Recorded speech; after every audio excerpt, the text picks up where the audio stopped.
Jebb Ricketts, valedictorian, will now give the valedictory address.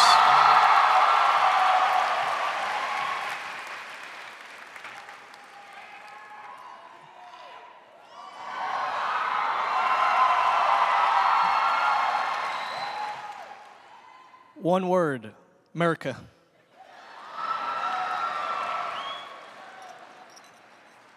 Just kidding. Miss Murdoch would not let me do a speech with just one word in it, so I have a good 28 minutes of information that you would just love to hear. Who's excited? Please feel free to interrupt my speech, scream at me, boo me, applause me, give me air horns. Anybody with air horns? No? Thank you, thank you, thank you.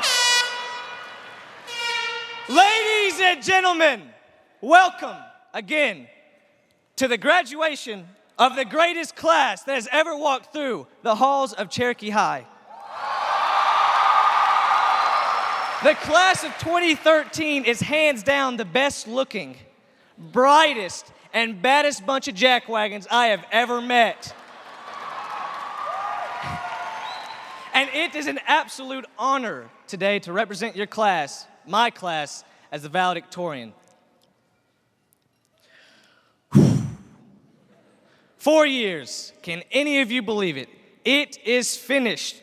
We never thought this time would actually come, but Seth Martin, it has. And it is time to party. Woo!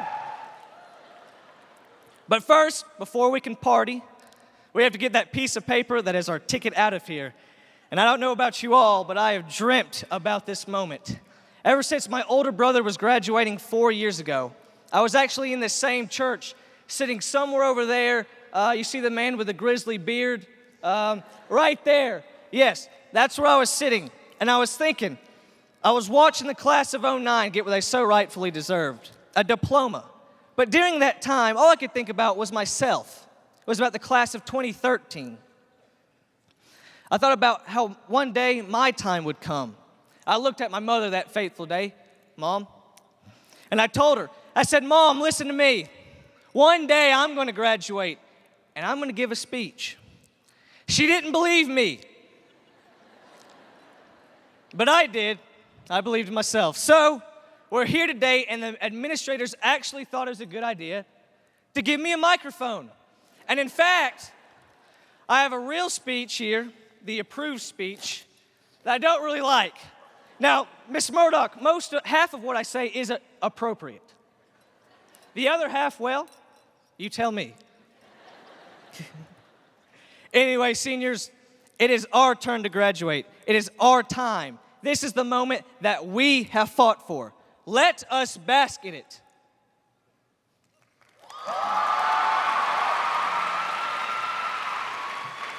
And as you revel in today's glory, think about what it took to get here.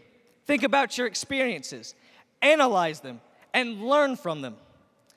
This whole week, I've actually been struggling with what to put in my speech. I had no idea, so I did the smartest thing I could, and I Wikipedia'd the word valedictorian. And it said I was supposed to be a representative of the senior class whose purpose is to bid a final farewell before we go our separate ways.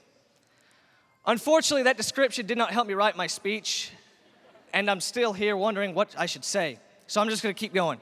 I hope I am funny and inspiring to you. If not, I apologize.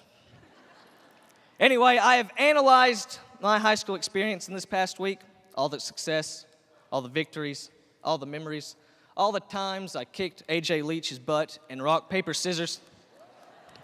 AJ, if you want to play me, come up. If not, I'm the ultimate champion. So I mean, whoa, hands down. You calm yourself, sir. You're the champion. Just kidding. Anyway, I've also analyzed the defeats, the shortcomings, and all the times I should have been chasing girls instead of chasing grades. And with all this information and analyses, I've come up with several tidbits of advice that you can hopefully apply to your life. First, never be too hard on yourself or so caught up in the past. What's done is done, and there's absolutely no going back.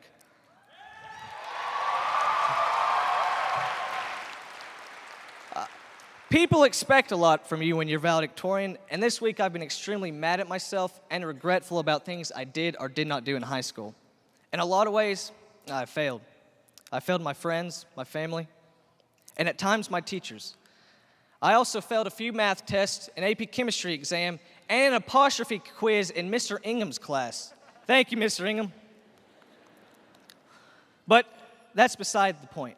To all my friends and family, I apologize for when I failed or wronged you. And thank you for never failing or wronging me. And Miss Murdoch, I'm sorry about the one time I skipped lunch to go to Chick-fil-A with those two cute girls, and for the time I told the state superintendent I like to party, and for the other 6 times I skipped lunch that you never caught me for.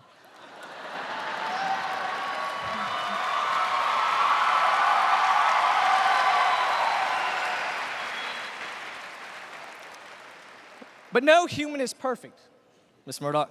We are destined to screw up, to fall down, and to miss out on some great opportunities. So never beat yourself up over something that happened. Take from your negative experiences, learn from them, ask for forgiveness if necessary, and move on.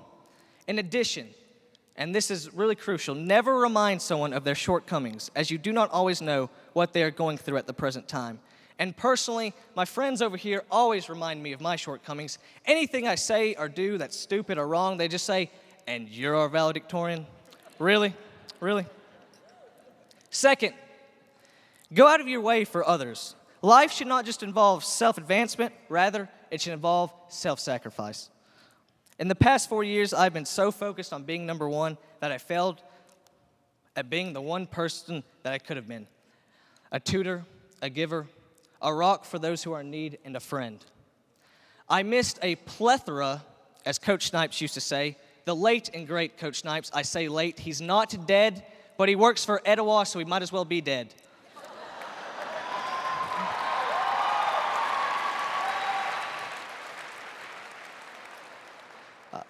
The point is, I missed a plethora of opportunities to give back to the people around me. Make people feel special. Treat others as you want to be treated. And most of all, do your best to brighten someone's day.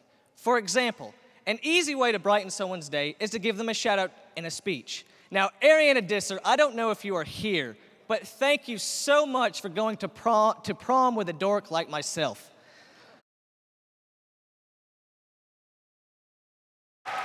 And I'm sure wherever you are, you look absolutely wonderful today. Now, gentlemen, and this is for the gentlemen, compliments like that will 9 times out of 10 score you a hug. Maybe more. The one time out of 10 will score you a slap in the face. So please watch out. But anyway, in summary, always be there for others, because sometimes that might just mean the world to them. Thank you, family, friends, Mason Mays, and Miss Murdoch for your love. You mean the world to me. Third, keep your priorities straight. And this one is especially for men. If women are not your number one priority, then you are doing it wrong.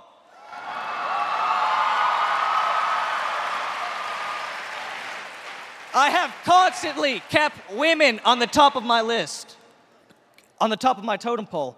That explains my high grades and why I'm still single. They're still on top, though.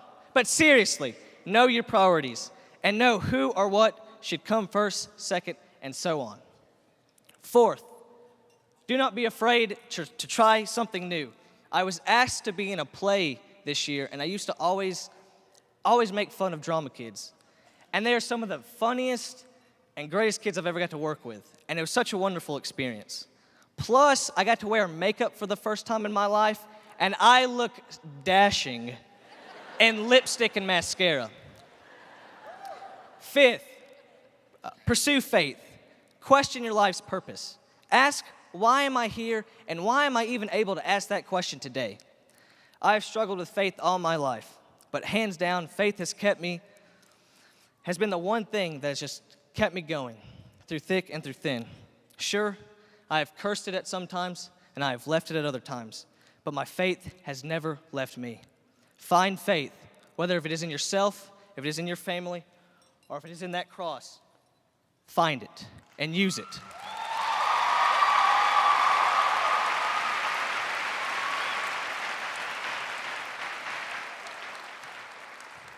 Finally, this is my last point. I'm almost done. Roll Tide!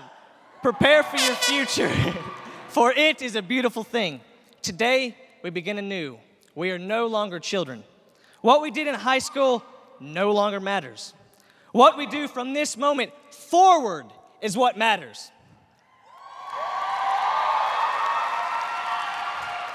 And while I have partly failed and I've probably made Miss Murdoch very angry in the past few minutes, I know that I can still triumph, and you can too.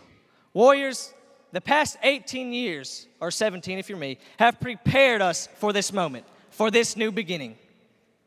It is time to throw away the past, the worries, the fears, and the sadness away, and it's time to meet tomorrow with full force. We, the class of 2013, have the capability to rock the world. Whether if you're going to college and entering a world of new and exotic beverages, joining the military, or learning a trade.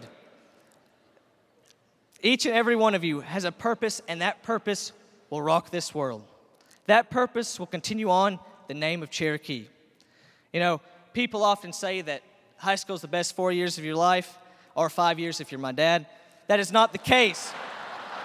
This is just the beginning of something new and of something greater. Whether you loved or hated high school, or you feel like you've succeeded or failed, take what you can from these 4 years. Thank you so much, again, class of 2013, for fighting through these years with me, for being by my side through the good and the bad. It has been an absolute honor. I wish you all good luck on your next step, and I pray that God blesses you through each and every day. Thank you, and keep it pure.